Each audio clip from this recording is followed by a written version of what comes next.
Hi friends, welcome to TRSTUDIES channel. আজি আমি discuss কৰিম SSC MTS ৰ 2024 হৈ যোৱা এক্সামৰ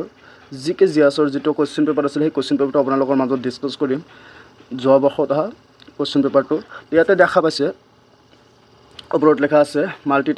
multitasking non technical staff and havildar CBIC and CBN examination 2024 তো এটো এক্সাম কত হৈছিল ইয়াতে দেখা পাইছে ফুল ডিটেইলছ ইয়াতে দিয়া আছে এখিনিতে দিয়া আছে ইকম টৰত হৈছিল এটো এক্সাম তো আজি জিকে জিএছৰ কোৱেশ্চন পেপাৰ কি আহিছিল এক্সামত এটো আনসাৰ শিট আছিল তাৰ এজন ভাইটিৰ তো আপোনালোকৰ মাজত দেখাই আছো কেনেকা ধৰণৰ কোৱেশ্চন আহিছিল যোৱা কালি এটা ভিডিওত আমি আলোচনা কৰিছিল প্ৰিভিয়াছৰ কোৱেশ্চন তো আজি ডাইৰেক্টলি আনসাৰ শিট আপোনালোকৰ মাজত ডিসকাস কৰিম কেনেকা ধৰণৰ কোৱেশ্চন আহিছিল তো আপোনালোকে ভিডিওটো হেকলৈকে চাব আৰু আমাৰ চেনেলটো যদি এতিয়ালৈকে সাবস্ক্ৰাইব কৰা নাই দেন সাবস্ক্ৰাইব কৰি ৰাখিব SSC MTS ৰ কিউ যিমান পাৰো আমি দি যাম ডেইলি আপোনালোকে অকল সাপোৰ্ট কৰিব তো আপোনালোকৰ যদি মেথছৰ যদি দেখুৱাব লাগে দেন দেখুৱাব পাৰিম মই কিন্তু ইমান সুবিধা নথকাৰ কাৰণে মই মেথছৰ কোৱেশ্চন নহলে আপোনালোকৰ মাজত আলোচনা কৰিব পাৰিম কিন্তু সুবিধা ইমান নাই মোৰ ওচৰত তো আপোনালোকক অকল জিকে জিএছটো দেখাই আছো আপোনালোকে ভিডিওটো হেকলৈকে চাব তো আজিৰ প্ৰথমটো কোৱেশ্চন চাওক এক নম্বৰ কোৱেশ্চন নিম্নলিখিত কোনটো উত্তৰ পূব ৰেলৱে মণ্ডলৰ মুখ্য কাৰ্যালয় এটো শুদ্ধ উত্তৰ হৈছে অপচন নম্বৰ 4 গোৰখপুৰ দুই নম্বৰ কোৱেশ্চন নিম্নলিখিত কোন বহমনি ৰজাই মাহমুদ গাৱানক বেপাৰী প্ৰমুখ বা মালিকুট তুজ্জাৰ উপাধি প্ৰদান কৰিছিল এটো হৈছে হুমায়ুন শাহ অপচন নম্বৰ 1 আপোনালোকে দেখাই পাইছে অপচন নম্বৰ হুমায়ুন শাহ দুই নম্বৰ কোৱেশ্চন গোৱাৰ কামাক্ষী সংস্থান মন্দিৰ মুকুটত ডেশত আকৃতিৰ দুমহলীয়া স্তম্ভ আৰু ইয়াৰ শিখিৰত সোণালী কলহ ৰখা হৈছে এটো অপচন নম্বৰ 3 অষ্টমভুজ 4 নম্বৰ কোৱেশ্চন নিম্নলিখিত কোনগৰাকী 1765 আগষ্টত অবধৰ নবাব আৰু মোগল সম্ৰাটৰ দ্বিতীয় শাহ অমলৰ লগত এলাহাবাদ চুক্তি সহি কৰিছিল এটো option number 3 option number 4 Robert Clive শুদ্ধ উত্তৰ 5 নম্বৰ কোৱেশ্চন নিম্নলিখিত ভাৰতীয় নেতাসকলৰ ভিতৰত ব্ৰিটিছ সংসদলৈ নিৰ্বাচিত হোৱা প্ৰথমগৰাকী সদস্য কোন আছিল এটো অপচন নম্বৰ 3 দাদাবাই নৰজী ভাৰতীয় শাস্ত্ৰীয় গায়ক কেশৰবাই কেৰকাৰ নিম্নলিখিত কোনটো গভৰ্ণৰ আছিল এটো হ'ব গভৰ্ণৰ আছিল দিছে এটো জয়পুৰ আতৰাউলি গাৰ্ণা ঠিক আছে 7 নম্বৰ কোৱেশ্চন গুৰু ইন্দ্ৰা পিপি বৰাই কোন বছৰত পদ্মশ্ৰী বঁটা লাভ কৰিছিল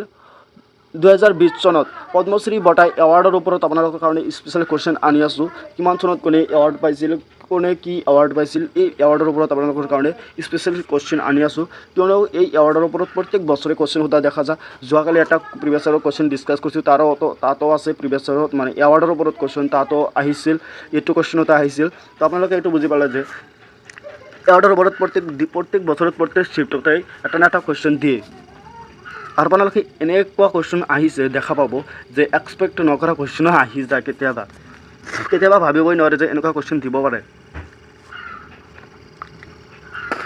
এটো হৈছে জিকে তো আপোনালোকে 7 নম্বৰ কোৱেশ্চনটো চাওক 8 নম্বৰ কোৱেশ্চন ড্যাশ চনত ড্যাশত প্ৰথমবাৰৰ ভাৱে সেৱা সমবায় বেংক আৰম্ভ কৰা হৈছিল 1974 চন আহমেদাবাদ শুদ্ধ উত্তৰ 9 নম্বৰ কোৱেশ্চন ভাৰতীয় সংবিধানৰ কোনটো অনুচ্ছেদ বিধান পৰিষদ গঠনৰ সৈতে জড়িত শুদ্ধ উত্তৰ অপচন নম্বৰ 2 অনুচ্ছেদ 171 10 নম্বৰ কোৱেশ্চন কোনটো মৌল পৰ্যাবৃত্ত তালিকাৰ গোট 18ত অৱস্থিত আৰু ইয়াৰ ৰাসায়নিক সক্ৰিয়তাৰ ভাৱে জনাজাত এটো জিএছৰ কোৱেশ্চন হিলিয়াম এটো আমি সকলোৱে জানো যে হিলিয়াম 18 নং বৰ্গত থাকে আৰু এটো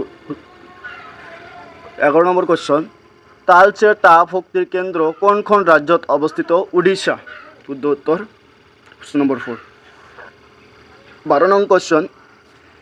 নিম্নলিখিত কোনগৰাকী প্ৰধানমন্ত্ৰীৰ নেতৃত্বত সময়ত ভাৰতীয় সংবিধানৰ মৌলিক কৰ্তব্য অন্তৰ্ভুক্ত কৰা হৈছিল ইন্দিৰা গান্ধীৰ সময়ত ইন্দিৰা গান্ধী যেতিয়া প্ৰধানমন্ত্ৰী আছিল তেতিয়া এই ভাৰতীয় সংবিধানৰ মৌলিক কৰ্তব্যসমূহ অন্তৰ্ভুক্ত কৰা হৈছিল নেক্সট কোশ্চন কোনখন ভাৰতীয় চহৰত DY পাটিল ক্ৰিকেট ষ্টেডিয়াম অৱস্থিত এইটো শুদ্ধ উত্তৰ নৱী মুম্বাই 14 নম্বৰ কোশ্চন স্তম্ভবোৰ মিলোৱাক এইবিলাক কেইটা স্তম্ভ দিয়া আছে এইকেইটা মিলাব কৈছে এইকেইটা মিলাব লাগে মানে অনৰ লগত এ না বি তোৰ লগত কোনটো হ'ব মিলোৱাৰ পিছত এইকেইটা শুদ্ধ দেখা হৈছে প্ৰটিন সমৃদ্ধ খাদ্য কি আছে প্ৰটিন সমৃদ্ধ খাদ্য হৈছে কি কণী বগা অংশ আৰু ৰঙা মাংস এ তাৰি 1C অনৰ লগত C আৰু কৈছে চৰ্বি সমৃদ্ধ খাদ্য হৈছে কি মাখন আৰু পানী 3 নম্বৰ হৈছে কাৰ্বহাইড্ৰেট সমৃদ্ধ খাদ্য কাৰ্বহাইড্ৰেট সমৃদ্ধ খাদ্য হৈছে কি গ্লুকোজ আৰু অন্যান্য চেনি আৰু ভিটামিন C সমৃদ্ধ ভিটামিন C টেঙা জাতীয় ফল তো অপশ্যন নম্বৰ 1 হৈছে শুদ্ধ উত্তৰ সব হৈছে এনেকুৱা ধৰণৰ স্তম্ভ দিয়ে কেইটামান দিয়ে ষ্টেটমেন্ট দিয়ে আৰু হিবিলাক মিলাব দিয়ে এনেকুৱা ধৰণৰ কোৱেশ্চন থাকে প্ৰত্যেকবাৰে দিয়ে এটা না এটা এনেকুৱা ধৰণৰ কোৱেশ্চন 15 নম্বৰ কোৱেশ্চনটো চাওক নিম্নলিখিত কোনখন আত্মজীৱনী প্ৰাক্তন ভাৰতীয় ন্যায়াধীশ লেইলা শেঠৰ দ্বাৰা লিখিত ইয়া challenge of governance and insider view আছে আৰু আছে আপোনাৰ in pursuit of justice and autobiography এইটো শুদ্ধ উত্তৰ হৈছে ওৱান বেলেন্স এণ্ড অটোবায়োগ্ৰাফি যিটো প্ৰাক্তন ভাৰতীয় ন্যায়াধীশ লেইলা শেঠৰ দ্বাৰা লিখিত ওৱান বেলেন্স এণ্ড অটোবায়োগ্ৰাফি 16 নম্বৰ কোৱেশ্চন প্ৰধানমন্ত্ৰী মুদ্ৰা যোজনা PMMY হৈছে অকৰ্পোৰেট অকৃষিগত লঘু ক্ষুদ্ৰ উদ্যোগ লাখ পৰ্যন্ত ঋণ প্ৰদানৰ বাবে 2015 চনত আৰম্ভ কৰা হৈছিল যেটো 2000 চনত যোজনা আৰম্ভ কৰা হৈছিল যোজনা যেটো আৰম্ভ কৰিছে PMMY যেটো 2015 চনত আৰম্ভ কৰা হৈছিল এটো কিমান লাখ ৰকে ঋণ পৰ্যন্ত ঋণ প্ৰদানৰ বাবে 2015 চনত আৰম্ভ কৰিছিল আঁচনিটো কিমান লাখ পৰ্যন্ত দিয়া হৈছিল এটো হৈছে 10 লাখ অপশ্যন নম্বৰ 4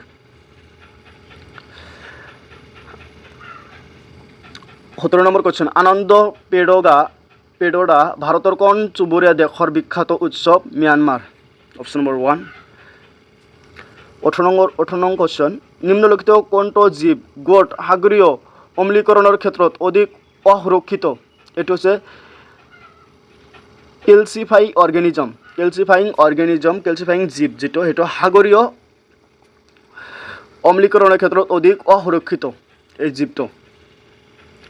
19 নম্বৰ কোৱেশ্চন ভাৰতৰ কোনখন চহৰত আন্তঃৰাষ্ট্ৰীয় অলিম্পিক কমিটি IOCৰ 171তম অধিৱেশন উদ্বোধন কৰা হৈছিল মুম্বাই বৰ্তমান ৰূপত উপলব্ধ প্ৰায় 1500 বছৰ আগতে লিখা জৈন ধৰ্ম শিক্ষাবোৰ নিম্নলিখিত কোনটো স্থানত লিখা হৈছিল বল্লডি 2 নম্বৰ শুদ্ধ উত্তৰ অপশ্যন 21 নং কোৱেশ্চন 2023 চনত ভাৰতীয় গণৰাজ্য দিৱস অনুষ্ঠানত কোনখন দেশৰ ৰাষ্ট্ৰপতিৰ মুখ্য অতিথি আছিল ইজিপ্ত ভাৰতীয় গণৰাজ্য দিৱসৰ অনুষ্ঠানত কোনখন দেশৰ ৰাষ্ট্ৰপতিৰ মুখ্য অতিথি আছিল ইজিপ্ত ৰাষ্ট্ৰৰ যেটো মুখ্য ৰাষ্ট্ৰপতি আছিল এজন অতিথি আছিল গেষ্ট আছিল চিফ গেষ্ট সুস্থ আৰু ৰোগমুক্ত হৈ থাকিবলৈ সুষম আহাৰ গ্ৰহণ কৰা অতি প্ৰয়োজনীয় সুষম আহাৰ কি এটো শুদ্ধ উত্তৰ হৈছে অপশ্যন নম্বৰ 1 মানৱ শৰীৰৰ সঠিক বৃদ্ধিৰ বাবে প্ৰয়োজনীয় সকলো পুষ্টিকৰ উপাদান পৰ্যাপ্ত পৰিমাণে থকা আহাৰ কাৰণ এজন মানুহ সুস্থ হৈ থাকিবলৈ যিখিনি সুষম আহাৰ যিখিনি প্ৰয়োজন যাতে ভালকৈ যাতে বেমাৰ মুক্ত হৈ থাকিব পাৰে সেই কাৰণে হেটোই হৈছে মানুহৰ প্ৰধান প্ৰয়োজনীয় সুষম আহাৰ যেটো খালে মানুহ এজন সুস্থ হৈ থাকিব পাৰে হেটোই অপশ্যন নম্বৰ 1 শুদ্ধ উত্তৰ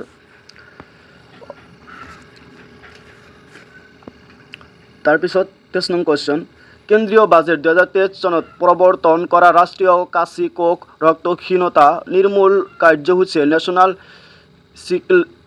sickle cell anaemia elimination programme ডেছ চনৰ ভিতৰত কাশী কোষৰ জিনীয় সঞ্চাৰণ নাইকিয়া কৰাৰ লক্ষ্য লৈছে 2047 চনৰ।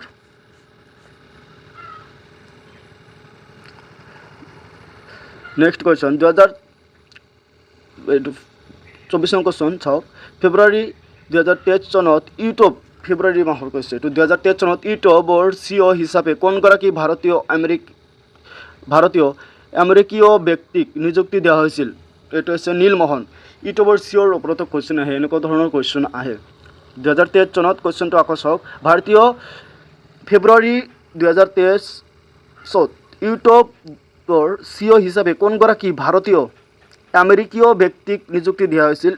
CEO হিচাপে? নীলমোহন। অপশ্যন 1 ফেচবুক আৰু কুৱেশ্যন আহিব পাৰে ছ'চিয়েল মিডিয়ামৰ কোনটোৰ মানে CEO ফেচবুক ইনষ্টাগ্ৰাম যিমান ছ'চিয়েল মিডিয়াৰ কুৱেশ্যন আছে সেইবিলাকৰ CEOৰ ওপৰতো কুৱেশ্যন আহিব পাৰে। তো সেইবিলাকৰ কাৰণে আমি কুৱেশ্যন স্পেচিয়েল লৈ আনি আছোঁ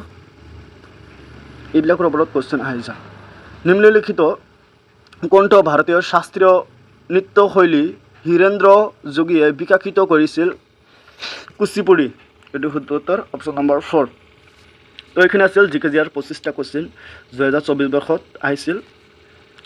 তো আপোনালোকৰ যদি ইংলিছৰো যদি দেখিব খোজে বা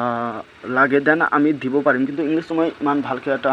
এক্সপ্লেনেশ্যন কৰিব নোৱাৰিম। GK/GRটো কৰিব পাৰিম,